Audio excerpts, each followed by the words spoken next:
Oui, bonjour mes chers amis, bonjour à tous. Alors aujourd'hui, j'avais donc envie de vous présenter un projet bien particulier. Bon, j'ai déjà commencé par me présenter parce que j'imagine que tout le monde ne me connaît pas. Donc je m'appelle Carole Bertrand-Vivier, je suis psychanalyste et psychosomatothérapeute. Et puis surtout, j'ai une foi inconditionnelle en des lendemains bien plus joyeux. Donc voilà, j'avais envie vraiment de vous transmettre aujourd'hui cette vibration et avec l'aide donc de mon amie Sigolène Bertrand qui va se présenter elle-même.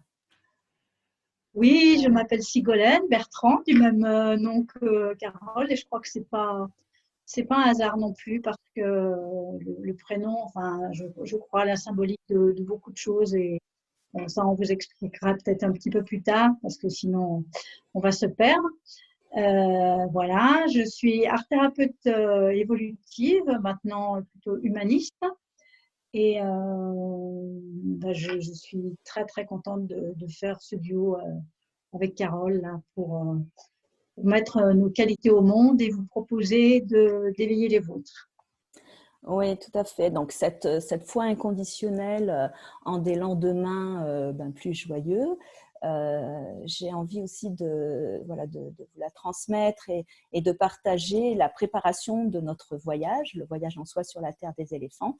Donc ce voyage est né il y a déjà 2 années, une édition en 2018, une édition en 2019 avec mon ami Thomas Marcilly et aujourd'hui, donc c'est Sigolène qui sera co-accompagnante d'un groupe tout aussi joyeux, mais pas que, pour aller rencontrer les éléphants en Thaïlande, dans la région de Chiang Mai. Donc j'avais envie de te demander, Sigolène, voilà, qu'est-ce qui t'a motivé à accepter de m'accompagner dans cette aventure? Je sais qu'on se connaît, enfin je sais oui, on se connaît depuis quelques années et on a déjà partagé pas mal de choses ensemble. Est-ce que tu peux en dire un peu plus? Alors, on ne savait pas il y a 3 ans, quand on est parti ensemble voir les éléphants, que ce serait le début de cette proposition au voyage, puisque on avait cette même envie de rencontrer ces animaux quand même un petit peu extraordinaires. Et en plus, dans un pays étranger, enfin, bon, c'était une évidence parce qu'on ne trouve pas des éléphants comme ça chez nous, mais il y avait aussi le fait de partir de chez soi, de sortir de sa zone de confort. Et voilà, et on avait formé un duo vraiment très, très harmonieux. Donc, je crois qu'on avait déjà bien touché la joie à l'époque. Et donc, comme une évidence, pendant que Carole proposait ses voyages avec les éléphants, moi, j'étais avec l'art-thérapie auprès des enfants des rues au Cambodge, Mm. à Phnom Penh. Et lorsque j'ai vu le programme de Carole qui s'élargissait justement à cette proposition d'aller dans les orphelinats et de rencontrer les enfants dans les villages des montagnards Karen, ça a été comme une évidence que nos chemins se croisaient. Confinement oblige, voilà, le confinement nous invite vraiment à aller au plus profond de nos envies, de ce qui nous fait vibrer. Et donc, simplement en se téléphonant, ça a été comme une évidence. Mm. Voilà. Oui, c'est vrai qu'on fonctionne toutes les deux avec nos coups de cœur et ils se rejoignent souvent on est très souvent en lien. Donc, pour moi, quand tu m'as expliqué que tu n'avais pas pu aller au Cambodge cette année à Ah cause oui. justement du confinement, euh, oui, vraiment, ça a pu se relier complètement à mon projet qui allait grandissant parce que ce projet d'aller rencontrer les éléphants est toujours allé grandissant. À partir du moment où on l'a pensé avec Thomas, il y a toujours eu l'instant de plus, il y a toujours eu un approfondissement et notamment dans l'idée d'aller au plus près des camps éthiques parce que c'est aussi le but, de pouvoir donner des moyens à ces camps, d'accueillir des éléphants qui ont été maltraités, pour pouvoir enfin en prendre soin.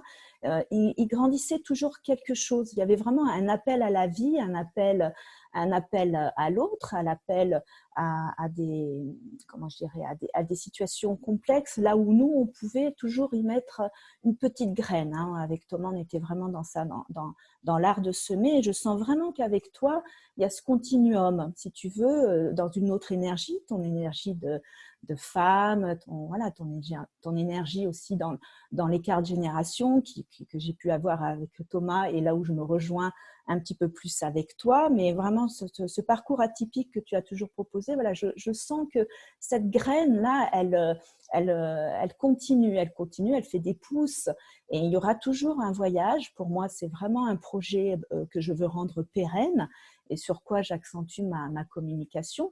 C'est pas le voyage en tant que voyage, c'est absolument pas un voyage touristique, c'est vraiment quelque chose qui vient harmoniser, qui vient nous reprendre dans l'aller vers nous pour mieux aller vers l'autre et avec bien sûr la condition des éléphants et des enfants. Donc je boucle ce que tu viens de proposer. C'est vrai que ça me paraît évident aussi d'aller proposer une rencontre tout à fait singulière avec les enfants. Et là, toi, tu es vraiment installé là-dedans puisque tu as pu le vivre plusieurs fois au Cambodge.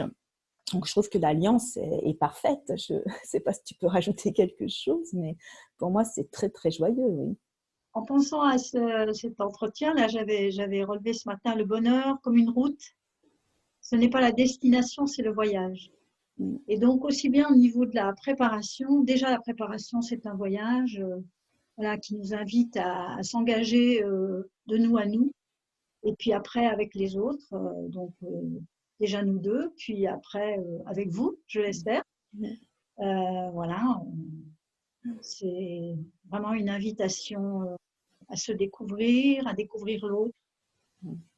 Et puis du coup, pour vous, peut-être à se sentir épaulé dans ce qu'on pourrait rencontrer. Oui, oui, oui. Et j'aime ce mot préparation parce que pour moi, c'est toujours aussi nourrissant et j'ai toujours aimé ces temps de préparation avant d'y être et puis de rencontrer les personnes qui s'inscrivent au fur et à mesure. Donc, ça me confronte à un inconnu qui est très, très créatif en fait. Et cette préparation, aujourd'hui, je me dis, mais quelque part, on est où? Dans le confinement, avec la fermeture des frontières, personne ne sort de chez soi. Et là, nous, on est en train de parler d'un voyage qui va se passer fin octobre, du 19 octobre au 31 octobre. On est en train de faire comme si ça n'existait pas. On est en train de vraiment d'être déjà en dehors des frontières, à l'endroit qui nous porte pour se relier dans cette magnifique nature sauvage dans la région de Chiang Mai, dans les camps éthiques avec les enfants.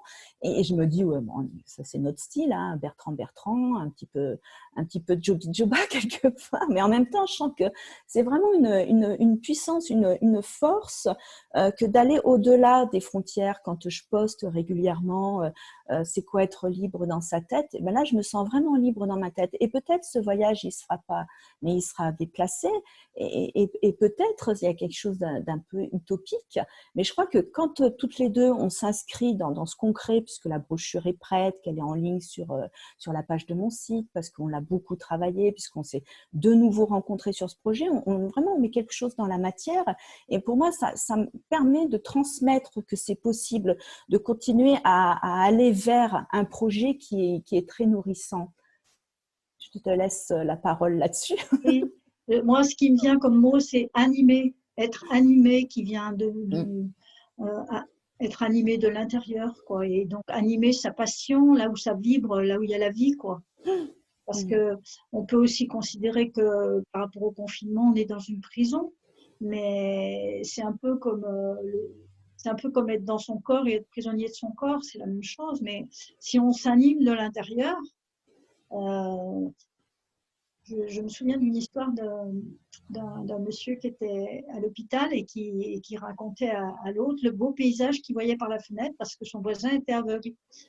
Et puis un jour, celui qui écoutait l'histoire a découvert qu'en face de lui, le monsieur qui parlait de l'histoire, il avait un mur. En fait, il avait inventé, il s'était animé de l'intérieur pour pouvoir faire vivre l'autre. Et ça, c'est... Voilà, Et oui, je pense que c'est très, très puissant, hein, ce que tu amènes. c'est notre force. Il y a quelque chose de non négociable là. C'est-à-dire aussi confiné qu'on soit, aussi prisonnier de quelque chose et conditionné même que l'on soit, il y a toujours une possibilité de vivre et de vivre, oui, de vraiment se lancer dans l'aventure de la vie, de pouvoir le transmettre, mais déjà de soi à soi, il y a quelque chose d'important, comment cette nourriture vient nous poser dans se reconnaître, dans se légitimer et dans se faire plaisir aussi, une question du plaisir qui est évidemment là, mais avec cette idée que l'autre est là. On est vraiment dans l'aspect de la relation. C'est pas sans moi, c'est pas sans l'autre. Hein. Ça, j'ai pu l'évoquer beaucoup autour de l'écriture de mon livre aussi, Oser vivre en être à soi-même. Il y a vraiment quelque chose qui est d'emblée dans la relation. La vie nous est donnée, bénie, avec les aléas que l'on peut aussi connaître, mais elle est donnée d'emblée dans la relation. Et qu'est-ce que j'en fais si j'attends tout de l'autre? On voit bien que les attentes peuvent être extrêmement décevantes.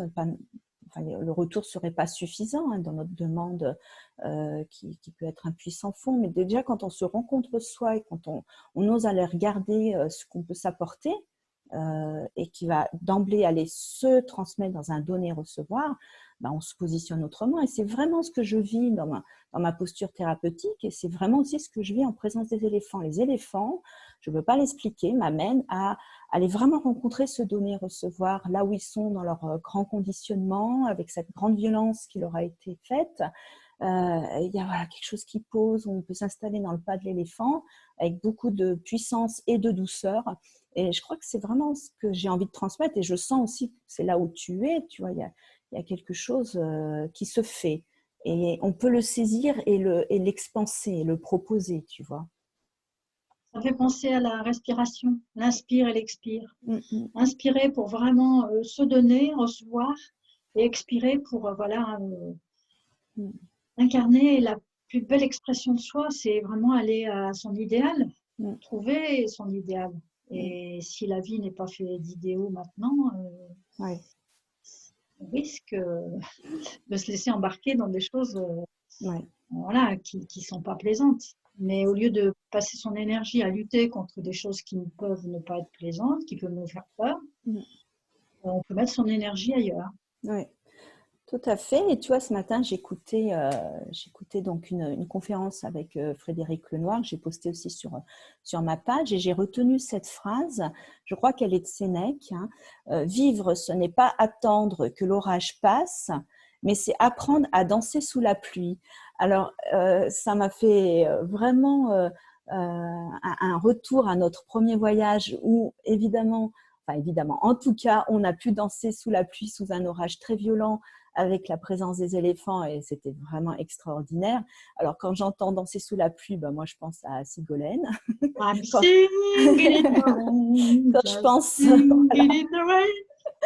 pense à Sigolène, ben, je pense aussi à notre belle rencontre et puis à ce qui va se créer ensemble hein, dans ce voyage auprès des éléphants. Et voilà, vraiment, je peux aussi bien toucher dans ce confinement des moments de pesanteur parce que je suis aussi des personnes extrêmement vulnérables, dans une grande précarité, une grande solitude. Et je sens comment ça me demande d'être à l'écoute de ça et de tenter une respiration, comme tu dis. Et en même temps, j'ai toutes ces petites bulles que je sais me créer et notamment de me projeter dans notre voyage et de me nourrir de ce qui a déjà été fait dans les autres voyages pour croire en quelque chose. Je crois que vraiment aujourd'hui, oui, c'est ça, c'est ce mot-là, c'est la foi inconditionnelle en des lendemains meilleurs. Et ce voyage en fait partie. Oui, c'est vrai qu'aller rencontrer les éléphants, ça paraît tout à fait singulier. Ça peut toucher, on va dire, une niche. Enfin, on se dit, c'est quoi ces éléphants? Puis ça peut me faire peur.